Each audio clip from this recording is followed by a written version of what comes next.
A very large group of veterans came together and they started marching across the country to get to Washington. They were called the Bonus Army, if you can recall. Yep. Did you believe what they were?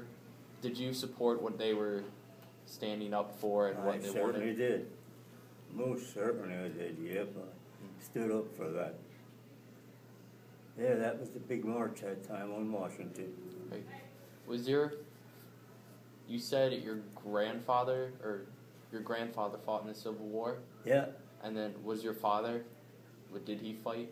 No, my father wasn't in the war. My father he got out of it because I was born a month after the war ended. And he was, at that time, I don't know what kept him out, but I think because he worked in a steel mill. And they needed the steel, yeah. They needed the work to supply for all the vehicles and weapons that they needed. Yeah. Right.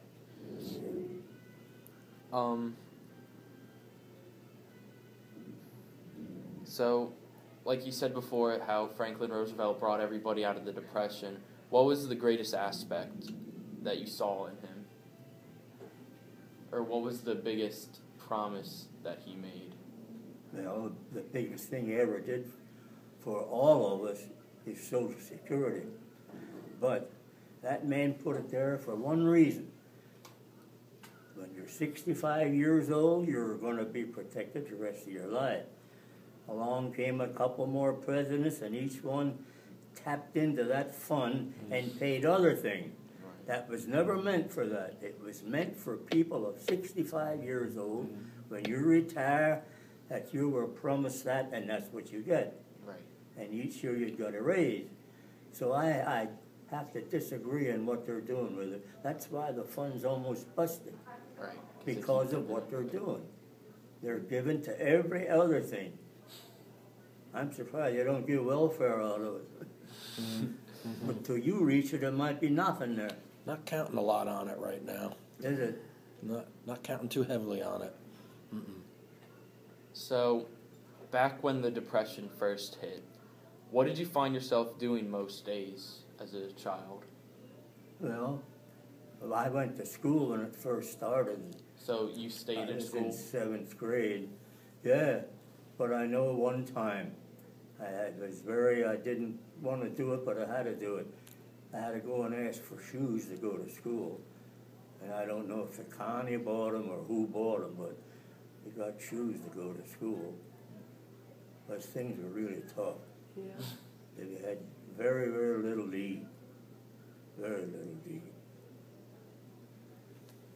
What did you, when the Depression first hit, what did you and your friends do just to have fun and take your mind off of everything that was happening? Well, I used to collect scrap paper at the different places in Reading, the business places. In those days, you could sell scrap paper that was crumbled up, put it in a bag and take it to the junkyard and sell it. We used to do that. Like I told you, I collected bottles for the bootleggers, and what else did we do? Anything we could to make a buck, you know. But the kids didn't make a buck. We made pennies. It was lucky for the parents to make $1. And all the money that you earned, you gave most of it to your family? Yeah, I did. So you were doing it. Yeah, your whole family was working as hard as they could. When I was 14, I worked on an asparagus farm. Cutting asparagus is a back-breaking job. And I used to work 8 hours a day, 10 hours a day, 7 to 7. And in the summertime, you know, or springtime, when you cut asparagus. And I got 75 cents for 10 hours. Wow. Did Papa do that stuff with you or no? No, he was too young then. I was 14, Bud was 12, but he didn't. He went to school. I quit school when I was 14. Did you? To go to work. And what grade were you in? 10th. 10th grade? I would have graduated at 16 years old. And I never took homework home. I always had good marks. Never got no bad marks. Right. And that's the only reason I quit, to help out.